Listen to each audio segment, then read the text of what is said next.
Shalom and shalom, mes bien-aimés dans le Seigneur. Je vous salue tous au nom de notre Seigneur Jésus-Christ. Que la paix du Seigneur soit avec vous. Heureux sabbat à toute l'épouse de Christ. Heureux sabbat à tout enfant de Dieu qui me suit. Je vous souhaite tous heureux sabbat parce que ce jour, c'est le sabbat. C'est le jour que notre Seigneur notre Dieu s'est reposé. C'est le 7e jour de la semaine. Le dernier jour de la semaine. Mes frères et sœurs, pour ceux qui sont assis pour la première fois, je suis votre bien-aimée dans le Seigneur, la sœur Gordas. Je vois qu'on a quelques nouveaux abonnés. Vraiment, je vous encourage de suivre mon témoignage. C'est un témoignage qui est très émouvant. C'est un témoignage qui démontre la grandeur de l'Éternel. Ce qui veut dire que quel que soit ce que l'ennemi a fait, même si on vous a mis dans un cercle spirituel, on vous a déjà enterré, si le Seigneur dit qu'il va vous ramener, il vous ramènera. Même si on vous a mis dans le séjour de la mort, même si on vous a mis dans le soleil, dans les étoiles, sur la lune, si le Seigneur dit qu'il va vous ramener, il vous ramènera. Mes frères et sœurs, c'est un témoignage qui est en train d'expliquer la grandeur de la main du Seigneur dans ma vie. Et je dis toujours que ce que le Seigneur a fait pour moi, il le fera aussi pour vous. Donc, mes frères et sœurs, aujourd'hui, c'est le saint jour du Seigneur. C'est le sabbat. Je veux partager avec vous comment j'ai commencé à observer le sabbat. Et le sabbat est très, très important. Pour tout enfant de Dieu, le sabbat est très, très important. Mais avant que j'aille de l'avant, je vais d'abord faire une petite prière. Voilà. Le Dieu d'Abraham, le Dieu d'Isaac, le Dieu de Jacob, celui qui est, qui était, qui sera, le Dieu de notre salut. Éternel Père de gloire, mon âme se réjouit, Papa, mon âme te glorifie, mon âme t'exalte, mon âme te glorifie, mon roi, car tu m'as permis d'être encore ici aujourd'hui, Seigneur. Je ne suis pas plus que ceux qui sont dans les morgues. Je ne suis pas plus que ceux qui sont dans les comas, Seigneur. C'est ta grâce, c'est ta miséricorde, oh Yahweh, qui permet que je sois ici. Seigneur, je te glorifie, Seigneur. Comme j'avais dit, mon roi, que Seigneur, tu m'as sauvé. Je n'ai rien à te donner, mon roi, mais je te servirai pour le reste de mes jours. Oh, le Dieu de mon salut, Papa. Merci pour cette petite exhortation, Seigneur. Je prie au nom de Jésus-Christ, qui est le nom, qui est au-dessus de tout nom, que toute personne qui va regarder cette exhortation, mon roi, Seigneur, que tu les touches, Seigneur, que tu puisses les ramener à pouvoir observer ton sabbat, Seigneur, car ta parole n'a jamais permis, éternel Père de gloire. Ta parole déclare que je suis le même hier, aujourd'hui, éternel, mon Seigneur. Le sabbat est parmi les 10 commandements, mon roi. Ta parole n'a jamais permis, Seigneur, que tu permets que ton esprit puisse enseigner tes enfants la vérité, Papa, la pure vérité. Oh, le Dieu de mon salut, Papa. Merci, Seigneur. Éternel Père de gloire, permets que l'Esprit Saint prenne autorité en ce moment de ma bouche, de mes pensées, de tout, que je m'efface afin que tu parles à travers ma bouche. Éternel Père de gloire, merci pour ton amour. Que tu sois avec moi du début jusqu'à la fin de cette vidéo et que tout esprit qui ne glorifie pas ton nom, je chasse cela au nom de Jésus-Christ. Au nom du Père, le Dieu d'Abraham, le Dieu d'Isaac, le Dieu de Jacob. Au nom du Fils, le Seigneur Jésus-Christ, notre seul Sauveur. Au nom de l'Esprit Saint. Amen. Amen, mes frères et sœurs. Shalom and shalom. Voilà, aujourd'hui, je veux partager avec vous l'expérience du sabbat. Voilà, mes frères et sœurs. De nos jours, il y a des gens qui ont des arguments, qui disent que voilà, le sabbat, c'était l'ancienne alliance. C'était au moment de Moïse, quand le Seigneur Jésus-Christ est arrivé. De nos jours, on n'utilise plus le sang des animaux pour nous purifier. C'est le sang du Seigneur Jésus-Christ. Donc, on ne doit plus observer le sabbat. C'est faux. C'est archi faux, mes frères et sœurs. C'est archi faux. Pourquoi? Parce que le sabbat est parmi les 10 commandements que le Seigneur a donnés à Moïse sur la montagne de Sinaï. Et ces 10 commandements-là n'ont jamais permis, mes frères et sœurs. Les 10 commandements, c'est la parole de Dieu. Voilà. Qu'est-ce que la Bible dit que non? Au commencement était la parole et la parole était Dieu. Et la parole était Dieu. Voilà, mes frères et sœurs. Les 10 commandements, c'est la parole. La parole de Dieu, c'est le Seigneur Jésus-Christ, mes frères et sœurs. Donc, les 10 commandements n'ont jamais changé.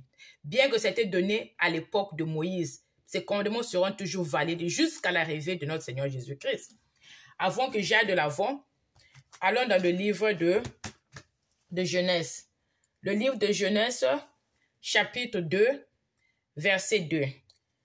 Qu'est-ce que la parole nous dit? La parole nous dit que le 7e jour, Dieu mit un terme à son travail de création il se reposa de toute son activité. Le 7e jour, Dieu bénit le 7e jour et on fit un jour saint, parce que ce jour-là, il se reposa de toute son activité, de tout ce qu'il avait créé. Amen, mes frères et sœurs. Voilà. La parole de Dieu est claire. Dieu se reposa. Maintenant, mes frères et sœurs, comment j'ai commencé à observer le sabbat? Quand le Seigneur m'a visité en 2019, donc j'ai arrangé, je nettoyais, je cherchais comment plaire à mon Dieu, bien que je partais à l'église depuis mon enfance, mais je n'avais pas de relation avec le Seigneur. Donc, mes frères et sœurs, un jour comme ça, je vais au lit. C'est après que le Seigneur m'avait visité, j'entends une voix qui me dit que non. Deutéronome chapitre 5. Deutéronome chapitre... On a répété ça beaucoup de fois dans le rêve. Deutéronome chapitre 5. Et voilà, je me veux dire que, oh, mais on m'a pas donné le verset, donc je vais lire tout le chapitre. Et quand je prends ma Bible, j'ouvre ma Bible, parce qu'à l'époque, vraiment, je n'avais pas vraiment... Ça dit que je ne connaissais pas trop... Je ne connaissais pas trop la Bible, voilà. Quand j'ouvre la Bible comme ça, là, je me rends compte que Deutéronome chapitre 6, chapitre 5, c'est les 10 commandements. Je veux lire le premier verset et le verset 12. Donc, je vais lire d'abord le premier verset. Deutéronome chapitre 5. Où est chapitre 5? Non, je vais prendre la Bible en français. Parce que ça, c'était la Bible en anglais. Alors, soyez patients avec moi, mes frères et sœurs. Voilà, ici, je suis... Ok, Deutéronome. Voilà. Je vais dans Deutéronome, chapitre 5. Je lis d'abord au verset 1, ce qu'on dit. Voilà. Non, je commence au verset 2. On dit, « L'Éternel, notre Dieu, a conclu une alliance avec nous à Horeb. » Ok. Ce n'est pas avec nos ancêtres que l'Éternel a conclu cette alliance. C'est avec nous qui sommes ici aujourd'hui. Tout vivant, l'Éternel nous a parlé face à face sur la montagne du milieu du feu. Je me suis alors tenu entre l'Éternel et vous pour vous annoncer la parole de l'Éternel. La parole de l'Éternel. En effet, vous aviez peur du feu et vous n'êtes pas monté sur la montagne. Il a dit, voilà. Quand il dit il a dit, ça dit que, bon, il y a des Bibles vraiment, ça dit cette version-là, bon, ok, mais je n'aime pas cette version. Ça dit que je n'aime pas cette version-là, je ne l'aime pas. C'est que, tu vois que parfois il y a des versions, par exemple, vous vous rendez compte que non, la traduction est vraiment, ça dit que c'est comme ça va un peu décoter, quoi, voilà. Bon, mais c'est ça, voilà. C'est ce que l'Éternel dit que ici.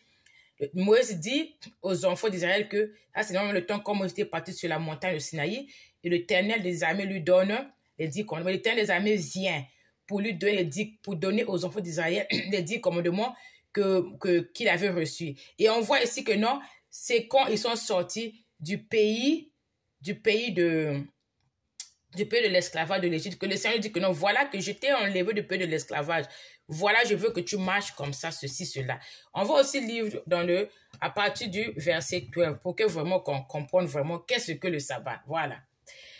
Le verset 12 dit, « Respectez le jour du repos en faisant un jour saint comme l'Éternel, ton Dieu, te l'a ordonné.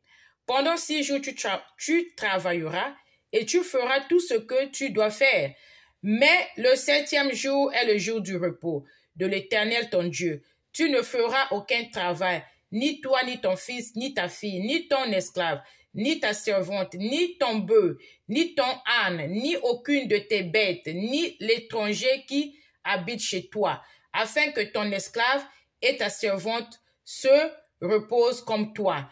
Tu te souviendras que tu as été esclave en Égypte et que l'Éternel, ton Dieu, t'en a fait sortir avec puissance et force. Voilà pourquoi l'Éternel, ton Dieu, t'a donné de respecter le jour du repos. » Voilà, mes frères et sœurs. Quand le Seigneur m'a appelé en 2019, je suis sortie de l'Égypte, mes frères. Je suis sortie de l'Égypte parce que j'étais dans le bondage. Voilà, le bondage qui est la famille maternelle du sang et la famille paternelle du sang. Voilà.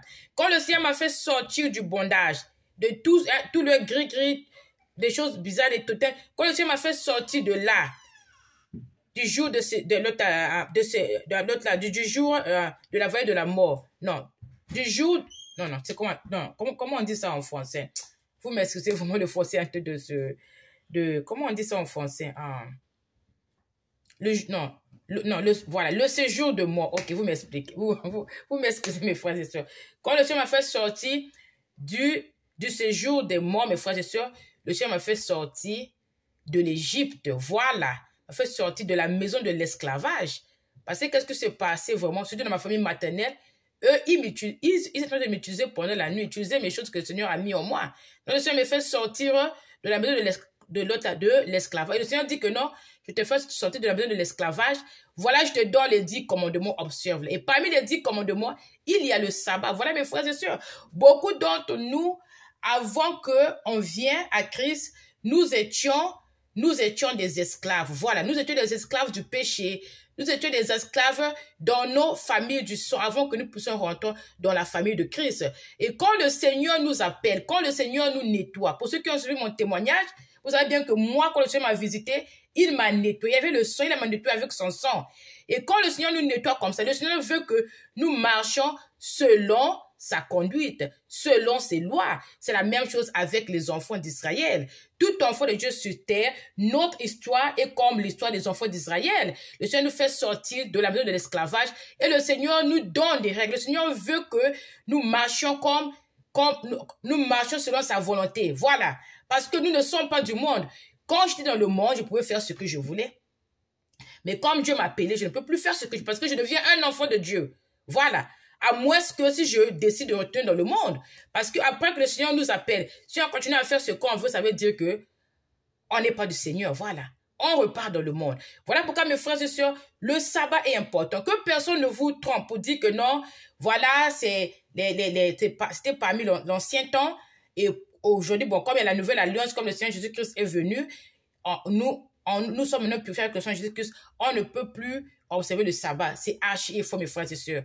Le sabbat, un enfant de Dieu qui marche dans la crainte de Dieu doit chercher comment observer ça. Parce que c'est l'un des 10 commandements de Dieu. Et ce commandement du sabbat-là est valide jusqu'à ce que le Seigneur reviendra. Ce commandement-là sera valide dans la vie de tout un enfant de Dieu. Mes frères et sœurs,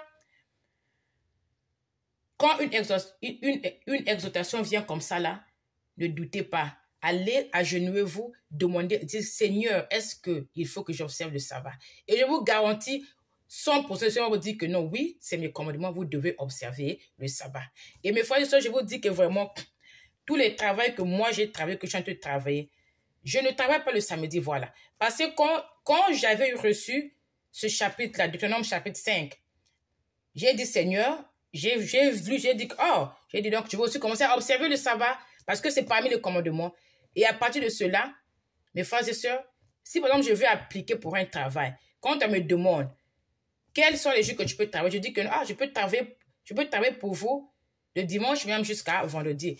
Mais s'il y a un jour que je ne peux pas travailler, c'est le samedi, voilà.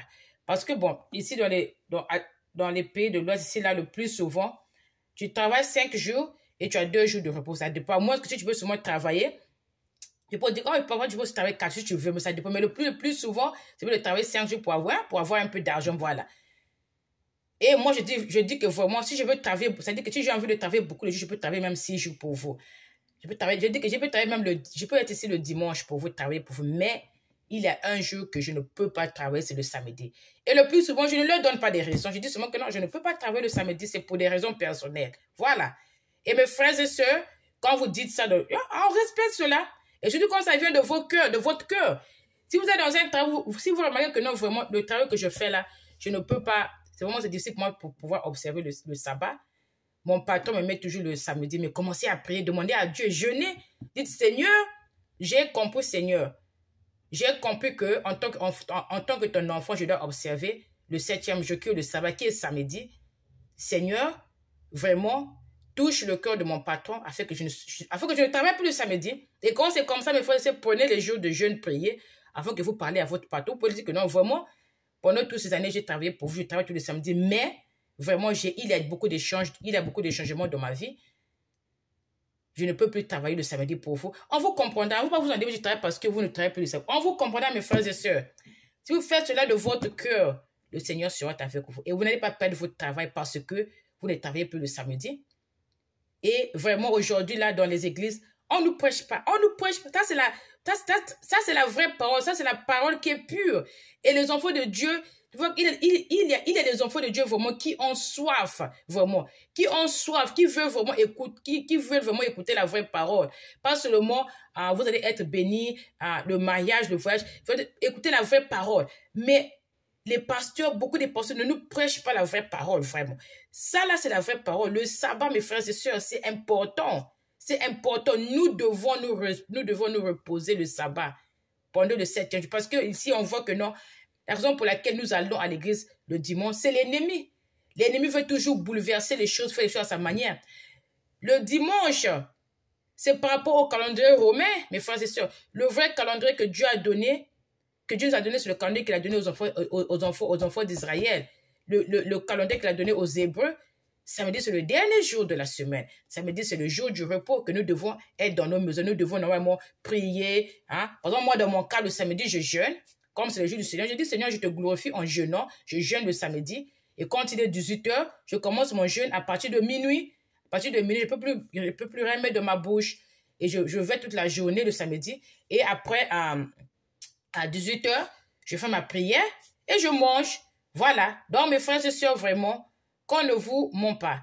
Et comme je dis que vraiment nos pasteurs, beaucoup de nos pasteurs, ils ne prêchent pas. Pour ceux qui sont encore dans les églises, c'est pas mauvais d'aller dans les églises. Pour ceux qui sont encore dans les églises bâtiments, voilà, pasteur, si on vous a appelé à prêcher, si Dieu vous a donné un ministère, prêchez aux enfants de Dieu la vérité. Parce qu'il y a des enfants de Dieu vraiment qui ont soif. Et il y a des enfants de Dieu vraiment qui veulent repartir à leur premier amour, que le Seigneur Jésus-Christ.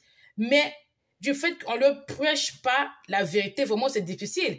Et il y a beaucoup d'enfants de Dieu qui renient le sabbat aujourd'hui, là, qui ne comprennent pas que non, le sabbat, c'est l'un des 10 commandements et qui sont valides jusqu'à aujourd'hui. Les enfants de Dieu ne comprennent pas cela, mes frères et sœurs. Vraiment, c'est ce que j'avais à partager avec vous aujourd'hui. Même si vous avez une entreprise, c'est-à-dire là, c'est même encore mieux. Si vous avez une entreprise, mes frères et sœurs, fermez-la le samedi. Vous n'allez pas perdre de l'argent. Je vous garantis que vous allez avoir même plus de recettes. Vous avez par exemple un restaurant, un truc où vous vous rendez compte que non, le samedi, c'est là que vous avez plus de recettes. Mon frère, ma soeur, l'argent que nous travaillons là, ça va rester un jour. Voilà. Voilà, ça va rester. Fermez votre boutique le samedi pour la gloire de votre Père qui est dans les cieux. Et je vous garantis que notre Dieu, il se souviendra de vous. Vous allez avoir même plus de recettes. Vous vendez au marché, dites que vraiment, Seigneur, c'est vrai que je vends au marché, mais je veux vraiment observer ton sabbat. Le samedi, je n'irai pas vendre au marché, Seigneur. Je sais que tu pourras pour moi. Et ce Dieu-là, mon frère, ma soeur, ce Dieu, si vous le faites de votre propre cœur, ce Dieu-là se souviendra de vous. Et vous n'allez rien manquer parce que vous n'êtes pas allé vendre le samedi, mes frères et sœurs. Et quand vous le faites, faites-le avec un cœur ouvert. Faites-le avec sincérité. Voilà, mes frères et sœurs. C'est ça vraiment. C'est ce que j'avais à partager avec vous aujourd'hui. Je pense que s'il y a un frère, une soeur qui disait aussi que non, mais notre Seigneur Jésus-Christ est le roi du sabbat. Je ne sais pas ce qu'il disait. Le roi du sabbat, bon, c'est vrai qu'il est le roi. Ça ne veut pas dire que non, on ne peut pas observer le sabbat. Voilà. Il est le roi du sabbat, c'est vrai. Jésus-Christ est le roi du sabbat. Mais ça ne veut pas dire que nous ne devons pas observer ça parce qu'il est le roi du sabbat. Tout enfant de Dieu, normalement, doit observer le sabbat. Vraiment, mes frères et sœurs, priez à propos de ceci. Demandez au Seigneur vous-même. Et la preuve est là, c'est la parole de Dieu. Nul ne peut changer la parole de Dieu. Voilà. C'est ce que j'avais à partager avec vous vraiment. Je prie que vraiment que cette exhortation touche vos cœurs et que vraiment vous cherchez le Seigneur, demandez au Seigneur vraiment qu'est-ce qu'est le sabbat, que l'Esprit Saint vous enseigne lui-même sur le sabbat et qu'il vous convainc parce que le travail de convaincre tout un chacun, c'est l'Esprit Saint qui le fait. Ce n'est pas la sœur Godard, ce n'est pas un homme. C'est l'Esprit Saint qui touche vos cœurs afin que vous changiez. Parce qu'il n'y a que Dieu qui touche les cœurs des hommes. Voilà. Les hommes ne changent pas d'eux-mêmes. C'est Dieu qui nous touche et qui nous change. Voilà, mes frères et sœurs, éternel Père de gloire, je prie que Père Céleste, que tu touches le cœur de tout un chacun qui a suivi cette vidéo, Seigneur, que tu leur ramènes, Papa, à leur premier amour qui est toi, afin qu'ils puissent observer le sabbat, qui est le jour de repos. Soyez bénis. Si mon Dieu permet que je vis, je vous verrai ici prochainement. Amen, amen. Au revoir.